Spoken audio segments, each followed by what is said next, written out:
할렐루야. 오늘 저희도 수요예배 요한계시록 22장 6절에서 17절의 말씀으로 오늘 함께 은혜를 나누도록 하겠습니다. 이제 요한계시록은 22장 6절서부터 이제 끝나는 21절까지 이제 결말부가 됩니다. 마지막 그 부분이 되어지면서 이 결말부에서는 이 요한계시록의 말씀, 그러니까 요한이 우리에게 전해주는 이 환상의 이 계시를 어떻게 우리가 활용해야 될 것인가, 이걸 통해서 우리가 어떤 것을 우리 마음속에 새겨야 되고, 이 주께서 보여주신 것으로 어떻게 이 마지막 때를 이겨나갈 것인가에 대해서 권면하는 내용이 나옵니다. 굉장한 적용이죠. 실은 우리가 이 적용에 관한 부분들이 이 마지막에 등장을 합니다. 그래서 이 마지막 부분은 여러분들 보시면 7절에도 복이 있으리라 이렇게 돼 있고 14절에도 복이 있다 이렇게 되어져 있죠. 우리가 요한계시록에 7개의 복이 있다라고 얘기를 하고 있는데 그게 중에 2개가 이 끝에 등장을 합니다. 그러니까 결국 우리가 이 요한계시록의 이 말씀을 우리가 읽으면서 이 요한계시록의 말씀 자체, 성경을 읽는 모든 성도들이 이 말씀을 통해서 복받기를 원하시면서 주시는 겁니다. 이 복이라고 하는 것은 물질의 복은 아닙니다. 우리가 생명도 우리가 축복 그러면 물질에 관해서 굉장히 관심이 많은데, 생명이 육신의 생명 이상의 것을 얘기하는 것처럼 우리가 이 축복이라고 하는 것도 육신의 축복 이상의 것을 얘기합니다. 우리가 이것을 놓치게 되면 신앙생활이 너무 세속화되어지는 거예요. 우리가 이 복이라고 하는 것에 대해서 주머니가 좀 더 채워지고 우리가 육신의 유익을 얻을 수 있는 것에 관심을 두면서 복이라는 단어를 자꾸 사용하게 되어지면 듣기에는 굉장히 달콤할 수 있는데 자칫되어지면 이게 굉장히 세속화되어지고요. 하나님의 말씀을 너무 좀 격화시키는 일들이 일어나게 되는 겁니다. 주님께서 주시는 복은 우리가 가지고 있는 육신, 환경적인 복보다 훨씬 더 깊고 넓은 겁니다. 영적인 복이고요. 우리에게 근원적인 생명의 복이고요. 이 주님께서 주시는 은혜의 말씀으로 복받은 이들은요, 삶의 모든 것에서 하나님께서 계획하신 것들을 받고 누릴 수 있는 성도들이 되어져 가는 겁니다. 주께서 계획하신 것을 우리가 성취될 수 있다는 것은 우리가 생각보다 훨씬 더 큰 거입니다. 우리가 머릿속에 그려지는 것, 실은 하나님께서 실질적으로 그리고 계신 것에 비하면 아무것도 아니죠. 요한계시록도 실은 환상 보여졌지만 이 환상이 요한이 이해한 범위 내에서 우리에게 묘사를 해준 거예요. 이 요한이 본 거는 실은 천상의 세계, 또 하나님께서 보여주신 것에 아마 만분의 1, 억만분의 1도 안 될지도 몰라요. 더 많은 것들이 있죠. 그러니까 진짜 복은 요한계시록에 적혀 있지 않은 그 나머지 큰 부분도 더 많이 있다는 것을 여러분들이 아셔야 됩니다. 그래서 우리가 요한계시록 말씀을 읽고 나면 지혜로 이 지식이라는 것으로 이 말씀을 자꾸 이해하려고 하는 경향들이 있어요. 그런데 이 요한계시록은 그렇게 읽어서는 안 된다라고 분명히 마지막에 얘기를 하고 있습니다. 여러분들 6절에 이렇게 얘기하고 있죠. 이 말씀을, 이 요한계시록의 말씀을 주시면서 뭐라고 얘기하시냐?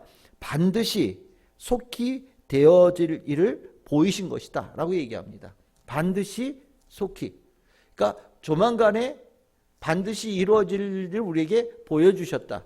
그러면 우리가 이 머릿속으로 생각할 때 이게 앞으로 무언가 있을 일에 대한 지식, 이런 일이 있고 저런 일이 있고 이런 현상이 나타나고 저런 현상이 나타나는 하나의 지식으로 생각될 수 있잖아요. 그렇죠?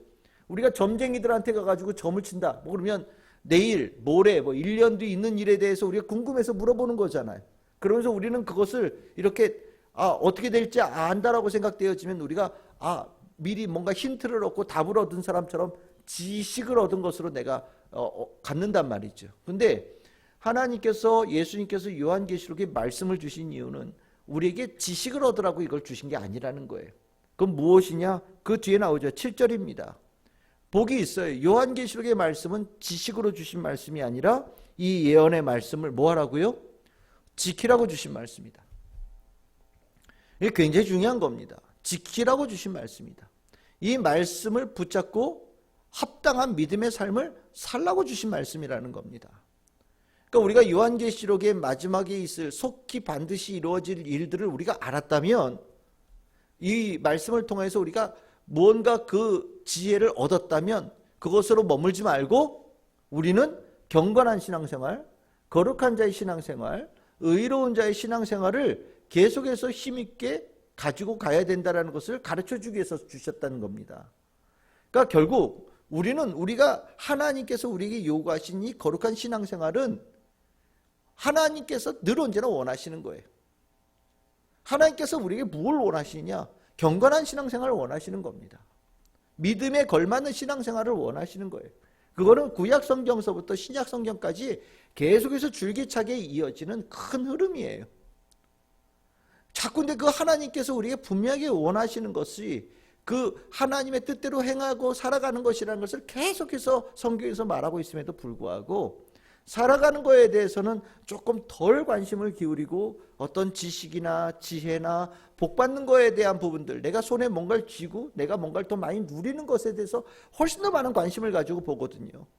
교회를 다니면서 뭐 병의 고침을 받는다든지 내가 뭐 어떤 일을 해야 되는데 그 일이 뭐 잘 되어지는 것에 대해서 돈 많이 버는 거에 대해서 관심을 갖든지 이런 쪽으로 보통 이 신앙생활에 관한 부분을 자꾸 관심을 기울이는데 그렇지 않아요. 신앙생활은 분명하게 기억하십시오. 하나님께서 우리에게 경건하고 거룩한 의로운 신앙생활, 하나님의 백성의 삶을 계속해서 살아가기를 제일 먼저 원하십니다. 그래서 박해 가운데서 성도들이 힘들고 넘어지고 쓰러지고 그 신앙의 바른 모습으로부터 멀어질까 봐 마지막에 어려운 때를 경험하고 있는 성도들에게 이 환상을 통하여서 말씀해 주시는 거예요. 얼마 남지 않았다라는 거죠. 그러니까 뭐 하라고요? 하나님께서 주신 말씀을 가지고 거룩하고 의롭고 신실한 신앙생활의 모습을 계속해서 유지해서 나가야 된다. 결국 그런 성도들이 뭐 한다라고 얘기했냐면 복 받는다라고 얘기를 하고 있어요. 기억하십시오. 말씀이 아무리 많이 알아도 하나님 말씀에 걸맞는 거룩하고 신실한 성도의 모습을 갖지 못하면 실은 성경에서 말하고 있는 복받는 자가 되지를 못해요. 이거는 불변입니다. 제가 성경을 보면서 이건 불변이에요. 하나님께서 처음부터 끝까지 이제까지 줄기차게 예수님께서 줄기차게 말씀하신 거예요. 결국 우리가 신앙생활을 하면서 복받는 게 뭐냐? 내가 주님의 은혜를 입어서 거룩한 자의 삶으로 이 땅에 살아가는 거예요.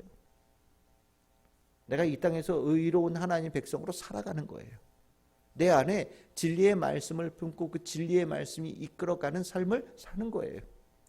하나님께서 나에게 얼굴을 보여주시고 나에게 하나님께서 말씀하여 주시고 그 말씀이 역사함을 통해서 내 삶이 이끌어져가는 그런 하나님의 자녀의 모습을 살아가게 되어지는 거예요. 이게 최고의 복이에요. 그러니까 오늘 여러분들 이 자리에서 예배드리는 이 모습이 복받은 사람 중에 복받은 자의 모습이라는 거예요. 복을 다른 걸로 구하지 마십시오. 이 복이 기본적인 가장 중요한 복이에요. 돈이 좀 더 생기고 뭐 사회적으로 뭔가 더 명성을 얻는 거 하나님께서 인정하시는 복에 비하면 아무것도 아니지요. 수많은 사람들이 인정하면 무슨 소용이 있겠어요. 수많은 사람들이 인정한다고 해도 결국 그 사람이 하나님께서 인정하지 않으면 하나님 나라에 못 들어가는 거잖아요. 하나님께 인정받는 게 중요한 거예요.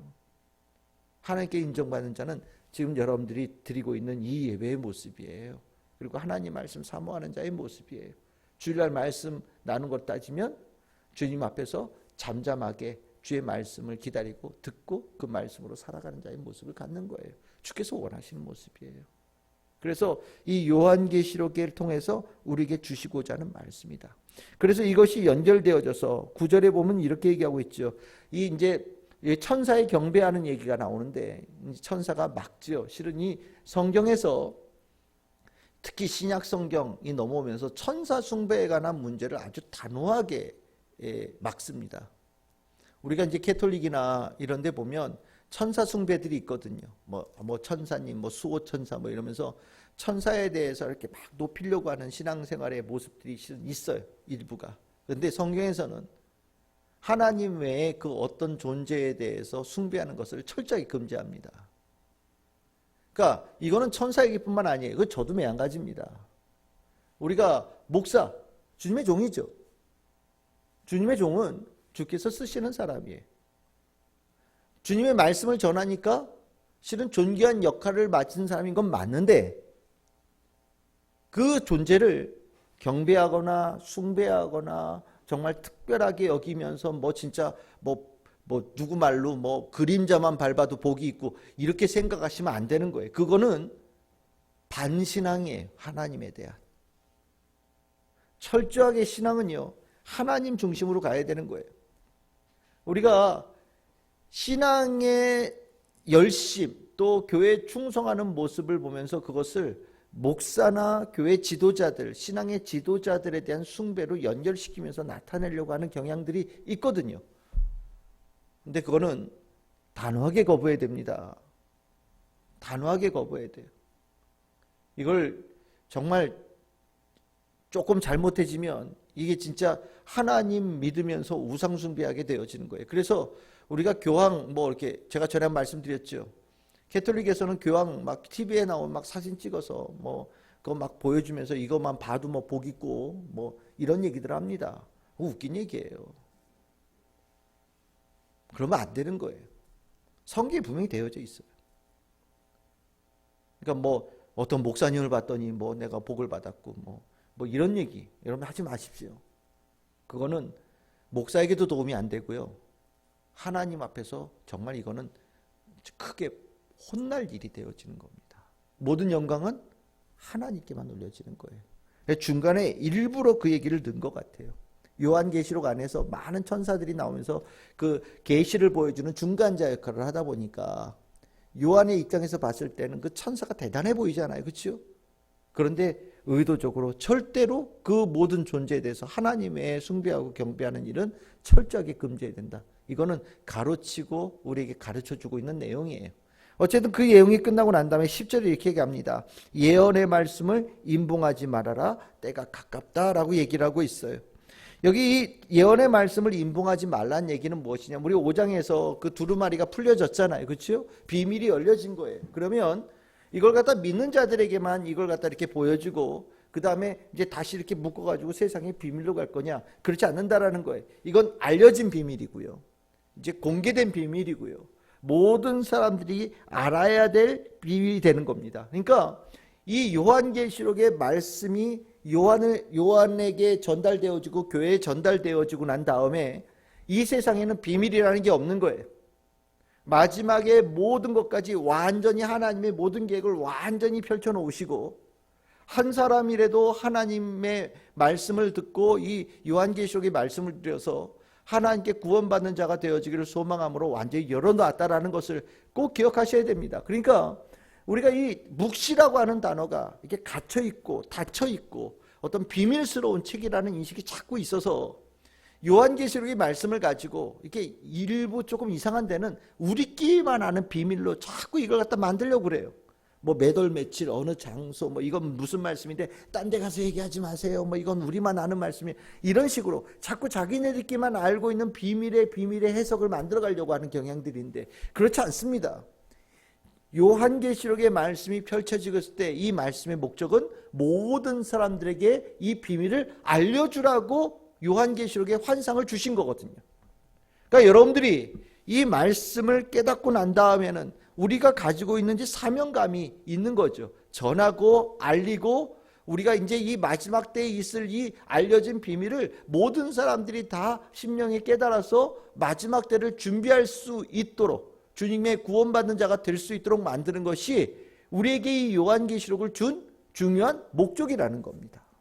그러니까 여러분들 이 말씀을 우리가 깨닫고 난 다음에 전해야 되는 존재들이 된다라는 것을 기억하시기를 바라요. 얼마 남지 않았다라는 것이 중요한 것이 무엇이냐면 11절에 이렇게 나오죠. 불의를 행하는 자는 그대로 불의하도록 하고 더러운 자는 그대로 더럽고 의로운 자는 그대로 의를 행하고 거룩한 자는 그대로 거룩하게 한다라는 얘기가 나옵니다. 우리가 비밀을 전해요. 요한계시록 비밀을 전하고 마지막 때 구원의 말씀을 전합니다. 이제 그들에게 그 책임이 달렸다라는 거예요. 시간이 얼마 남지 않았어요. 속히 이루어진다라고 얘기를 하고 계십니다. 이 말씀을 전할 때 그들이 어떤 반응을 하느냐에 따라서 그들에게 마지막에 운명이 정해져 있다라는 거예요. 우리는 이 비밀을 전하는 존재로서의 역할을 하는 거예요. 우리가 이 마지막 때 있을 구원에 있을 일을 전하는 과정에서 이제 그 비밀을 깨닫게 들은 자들이 그의 어떠한 반응을 보이냐에 따라서 결과가 달라진다라고 얘기하는 거거든요. 그러니까 우리는 기회를 주는 거예요. 하나님께서 사도 요한에게 기회를 주신 거고요. 사도 요한은 교회에게 기회를 준 거예요. 우리는 그 기회를 받아서 이 자리에 있는 거고요. 우리는 그 기회를 받아서 다른 사람에게도 기회를 주는 자로 우리는 지금 살아가야 된다는 겁니다. 우리가 믿지 않겠다고 하는 사람은 무슨 수로 끌어다가 믿게 만들겠어요? 방법은 없어요. 하지만 우리는 계속해서 기회를 주는 거예요. 주일날 말씀을 드렸던 것지만 하나님께서 우리에게 정말 망치 들고 와서 우리의 마음의 문을 두들기시는 것처럼 끊임없이 우리를 사랑하셔서 우리의 마음의 문을 두들기시는 것처럼 우리도 또한 망치 들고 복음의 망치 들고 이 마지막 때의 비밀의 망치를 들고 아직 믿지 않는 자들의 심령을 두들기는 거죠. 기회를 주는 거예요.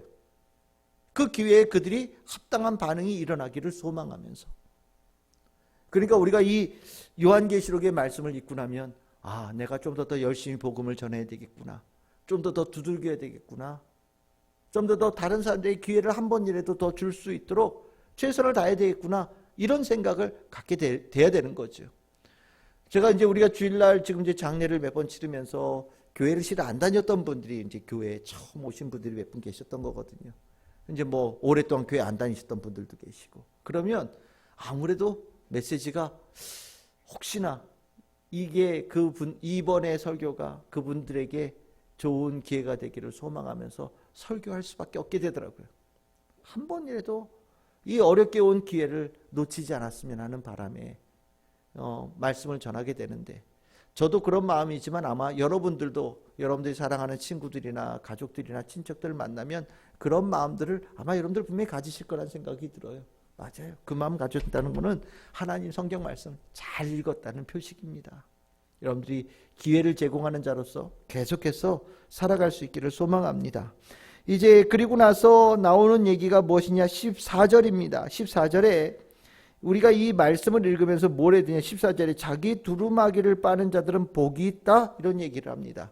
자기 두루마기를 빤다라는 얘기는 거룩하게 회개함을 통하여서 하나님의 원하시는 그 거룩한 삶으로 나아가는 것을 얘기하는 거예요. 이제 우리가 더러운 옷을 예수 그리스도의 보혈의 피로 씻어서 하얗게 되어지는 하얀 세마포 옷으로 가는 거, 그런 걸 얘기하는 겁니다. 그렇죠. 우리가 회개가 실은 구원의 때, 또 마지막, 우리 인생의 마지막 때, 하나님의 심판의 때가 실은 굉장히 멀리 있다고 생각을 하거든요. 우리가 장례를 치르면 그게 갑자기 이렇게 눈앞에 탁 다가오는 것처럼 느껴지다가도 며칠 지나면 또 이렇게 남의 얘기처럼 들려요. 저 멀리 있는 것처럼 보이신단 말이죠. 심지어 이렇게 우리가 특히나 젊은 사람들 같은 경우는 더 그렇지 않겠습니까? 근데 요한계시록의 말씀을 우리가 들으면서 여러 가지의 심판에 관한 얘기들 많이 있었잖아요.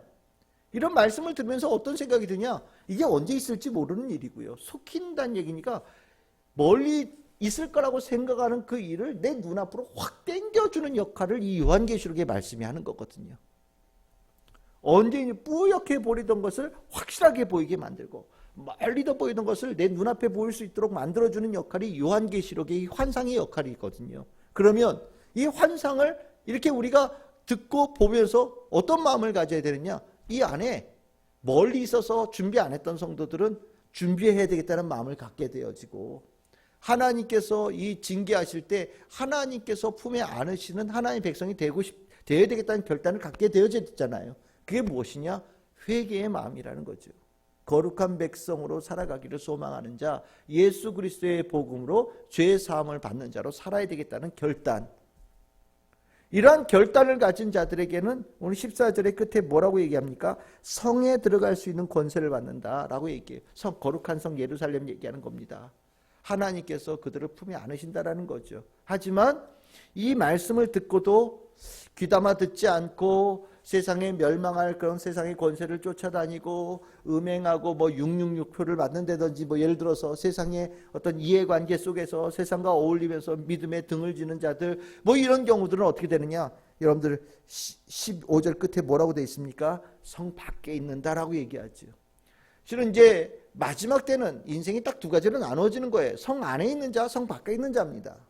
하나님의 품 안에 들어간 자와 하나님의 품 바깥으로 쫓겨난 자의 그 경계선밖에 남는 게 없는 거예요. 뭐 우리는 들어가면 뭐 1등 꼴등, 저는 개인적으로 꼴등해도 괜찮다는 생각이 들어요. 일단 들어가기만 하면. 예? 합격 불합격이지 무슨 뭘 거기에 뭐 1등 있고 꼴등 있고 뭐 저는 그렇게 생각하지 않거든요. 근데 이 기준이 뭐 0.1점으로 뭐 커트라인이 갈리고 그건 아닌 거예요. 확실해요. 분명히 뚜렷하게 딱 보이는 겁니다. 예수 그리스도의 보혈의 피로 깨끗하게 씻김을 받은 자는 완전 하얗고요. 그 씻김을 받지 않은 자는 완전 새까만 거예요. 둘로 딱 갈라지는 거죠. 누가 보더라도 아마 딱 갈라져서 보여질 거예요. 그 주님 안에 들어가는 자가 되어지는 것과 가는 게 그 경계선 딱 두 가지 부류밖에 없으니까 우리는 인생을 바라보면서 뭐 제3도 있고 제4도 있고 제5도 있고 뭐 각자의 인생에 나름대로의 인생이 있을 거라고 다들 생각하거든요. 우리 요즘에 얘기하잖아요. 전에는 뭐 공부 잘해야 성공했다고 하지만 요즘에 뭐 그림 잘 그려도 성공할 수 있고 뭐 각자 재능을 발휘해서 살 수도 있다 이런 얘기들 많이 한단 말이죠. 그러니까 애들이 요즘에 내 특기가 뭔가에 대해서 훨씬 관심을 가지고 많이 살죠. 맞아요. 그건 맞아요. 그런데 주님 앞에서는 제가 그림을 잘 그려요. 무슨 소용이 있어요? 제가 노래를 잘해요. 그게 무슨 소용이 있어요? 제가 셈에 빨라요. 그게 무슨 소용이 있어요? 저는 세상의 법률에 아주 해박한 지식을 가지고 있습니다. 그게 무슨 소용이 있어요? 아무 소용이 없는 거예요. 저는 말을 굉장히 잘합니다. 아무 소용이 없어요. 저는 운동 잘해요. 아무 소용이 없어요. 마지막에 인생은요. 딱 두 가지죠. 예수로 인해서 죄사함 받은 인생과 그렇지 않은 인생 그걸로 딱 갈라지는 거거든요. 요한계시록의 이 말씀을 읽으면서 제3, 제4, 제5가 아직도 인생의 길로 남아있다고 생각한다면 이거 다시 읽어야 되는 거예요. 요한계시록을 읽으면서는 인생의 길은 딱 두 가지인데 주님의 품 안으로 거룩한 성 예루살렘으로 들어가는 자와 그렇지 않은 자 둘로 나눠지는구나. 그럼 나는 준비해야 될 게 명확해지는 거죠. 내 주특기가 중요한 게 아니라 주님의 은혜를 입는 게 중요한 거거든요. 예수님으로 인하여서 죄사함을 받고 구원받는 것이 중요한 거거든요. 다른 건 중요하지 않아요. 그래서 지금은 뭐 개근상도 있고 뭐 노래 부른다고 자회상도 있고 1등상도 있고 뭐 성적 장학상도 있겠지만 마지막에 상은 딱 하나예요. 그게 상이 뭐라고 그러냐? 여러분들 거기 12절에 보시면 이렇게 얘기하죠. 내가 속히 오리니 내가 줄 상이 있다라고 얘기하죠. 그 상이 무슨 상일까요? 구원의 상이에요. 구원받는 상이에요. 상 받는 자와 상 받지 못하는 자. 우리 상 받으면 뭐 1등 뭐 표창장 이름 누구 뭐 해가지고 주는 것처럼 생각하는데 아니, 구원받는 자는 상 받는 거고요. 구원받지 못한 자는 상 못 받는 거라는 거죠. 그러니까 여러분들 우리가 구원의 상을 받기 위해 구원의 상을 받기 위한 인생을 살아가야 되는 목표가 요한계시록을 읽으면서 모든 성도들에게 분명하게 새겨주시기를 바랍니다. 그 구원의 상을 놓치면 아무 상도 남는 게 없어요. 밥상 수없이 받아도 다 소용없는 거죠. 그리고 나서 여러분들 16절에 이런 얘기합니다. 나 예수는 교회를 위하여 내 사자를 보내어 이것들을 너에게 증언하게 하였다 라고 얘기하시고 나는 다윗의 뿌리 자손이니 곧 광명한 새벽별이다 라고 예수님께서 말씀해 주셨다는 겁니다. 예수님이 누구시냐? 다윗의 뿌리면서 광명한 새벽별이다. 뭐 이렇게 금성 뭐 이렇게 얘기하는데 중요한 게 뭐냐면 새날을 이루시는 주인이란 뜻이에요. 예수님께서 거룩한 성 새 예루살렘 아니면 이 땅의 종말과 새로운 날의 시작을 이루시는 그분이시다라는 걸 얘기하는 것이고, 내가 너희들 이 요한에게 보여준 이 환상은 뭐라고 표현하면 좋냐면 그냥 보여주고 뭐 그냥 TV 틀다가 나온 뭐 어떤 동영상이고 이런 게 아니라 뭐라고 얘기하고 있습니까? 증언이다라고 얘기를 하고 있어요. 이 증언이라는 게 뭐냐면 법적 용어예요. 법적 용어. 공식적인 예수님의 선언이다라는 뜻이 되어지고요. 예수님께서 보증하시는 정보라는 의미도 되어지고요. 예수님께서 우리에게 공식적으로 알려주시는 가장 중요한 진리, 앞으로 있을 일에 대한 확고한 계획이다라고 보셔도 돼요. 이거는 그냥 누군가 보다가 뭐 환상 속에 잠자다 꿨는데 뭐 봤어요. 이거하고 차원이 다르다라는 거예요. 우리가 가끔 책에 뭐 그런 거 있죠. 뭐 내가 갔다 온 뭐 천국, 뭐 내가 뭘 봤어요, 이런 것들 있잖아요. 그런 책들 뭐 내가 뭐 봤더니 죽었다가 잠시 죽었었는데 봐서 뭐 이렇게 보고 와서 가서 뭐 알려주거라 그래서 와가지고 뭘 썼다, 뭐 이런 사람들 있잖아요. 그거하고는 차원이 다른 거예요. 그거는 뭐 갔다 왔는지 뭐 안 갔다 왔는지 제가 뭐 증명할 방법은 없지만 그거는 그냥 비공식적인 문서라고 볼 수 있어요. 뭐 그럴 수도 있고 아닐 수도 있고, 거기에는 예수님의 공인 도장이 없는 거예요. 정품, 뭐 요즘에 말하자면 정품이라는 거 있잖아요. 정품이 아니에요. 정품 도장 찍힌 거는 이 요한계시록만 정품 도장이 찍혀 있다라고 말씀하시는 거예요. 하나님께서 정품 도장을 쾅 찍으셔서 이거는 내가 공식적으로 내가 이 땅에 알리는 앞으로의 계획이다 라고 알려주셨다라는 거죠. 그러니까 우리는 지금 이 요한계시록 비공식적으로 들은 게 아니에요. 공식으로 인증받은 예수님의 법적으로 효력이 있는 환상을 본 거예요. 우리는 그거의 증인으로 이 자리에 있는 겁니다. 그리고 나서 우리는 이 사명, 이 우리가 받은 것이 얼마나 중요한 것인지를 알아야 돼요. 그래서 뒤쪽에 이제 여기에 뭘 더하거나 빼거나 그러면 이제 혼난다, 이런 얘기가 나오는 거예요. 왜냐면 자꾸 누군가 더하고 싶거든요. 근데 우리가 받은 거는 예수님의 도장이 쾅 찍은 거다. 그럼 이제 우리가 다 찍었어요. 그럼 이제 이게 불변하는 말씀이라는 걸 우리가 알았어요. 그러면 이제 여기 가장 중요한 17절의 말씀이 나와요.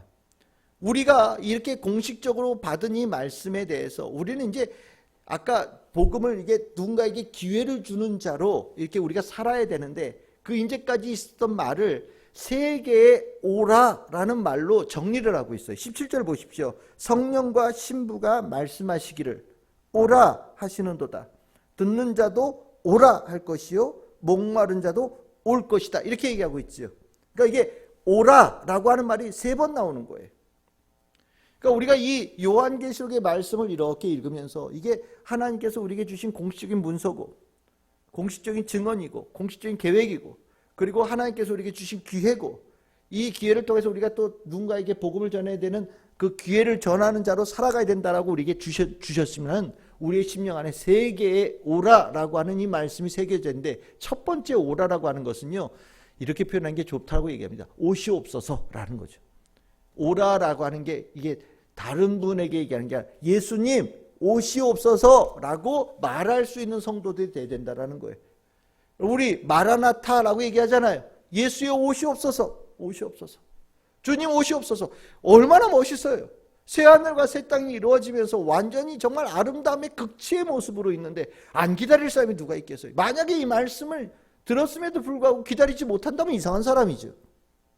그래서 예수님 오시옵소서라고 고백할 수 있어야 된다. 두 번째는 뭐에 대한 얘기를 하냐, 듣기 위해서 와라라고 초청할 수 있는 사람들이, 아까 얘기했듯이 기회를 주는 자, 기회를 주는 자가 된다. 오라라고 얘기하면 달려갈 수도 있는 거고요. 듣기 위해서 부르는 자가 되어야 된다는 얘기를 하고 있는 거예요. 그렇죠? 내 안에 주님께서 주시는 말씀에 이 귀함이 차고 넘치는데 어떻게 입을 다물고 있겠어요? 가서 오십시오. 교회에 한 번만 와보셔요. 예수 그리스도의 말씀을 한 번만 들어보십시오. 와서 들으십시오라고 전하는 자들이 되어진다라는 거예요. 세 번째는 뭐냐? 여러분들, 목마른 자들 와라. 값없이 생수를 받으라. 그냥 오는 게 아니죠. 와서 뭐 하라고요? 당신 목마른 자들 이곳에 오셔서 생명수를 받으십시오. 예수님의 생명수를 받아서 인생이 달라집니다. 여러분들의 인생이 예수 그리스도에 의해서 달라집니다. 그래서 그들에게 온 자들에게 주님의 복음을 제대로 전하고 그들의 인생을 바꾸어내는 역할을 하는 것이 성도들이 된다라고 얘기하는 거예요. 그래서 이 세계에 오라는 우리가 신앙생활을 제대로 이 말씀을 통해서 깨달은 자들이 분명하게 해야 될 사명을 얘기하고 있는 거예요. 예수님 어서 오시옵소서. 당연하고, 두 번째는요, 복음 초청하는 역할을 해야 되는 거고, 온 자들에게 무엇을 하냐? 생명수, 예수 그리스도의 복음의 생명수를 전하는 자가 되어야 된다. 그러니까 이 요한계시록은 단순한 지식이 아니죠. 우리 안에 신앙의 바른 모습을 갖춰갈 수 있도록 만드시는 정말 아주 중요한 깨우침, 각성을 시키는 말씀이 요한계시록의 말씀이고 환상이라는 겁니다. 이제 요한계시록 얘기 다 끝나가고 있는데 어떻게 여러분들이 각성이 되시지요? 여러분들 안에 이 마음이 이게 들어가시는지 모르겠습니다. 6절에서 이 17절까지 오늘 읽었던 이 본문에 하나의 말씀이 맞아. 내가 이 말씀을 이렇게 듣고 봤으니까 이렇게 해야지 라는 마음이 든다면 여러분들 잘 보신 거예요, 성경을. 근데 뭘 전해야 되지? 예수님께서 왜 오셔야 된다고 그랬더라? 뭐 이런 생각이 든다면 성경 다시 읽어야지. 그리고 혹시나 이거는 소중하니까 나만 알아야 돼 라는 생각이 든다면 이건 완전히 신앙, 이거 문처부터 다시 봐야 되는 거예요.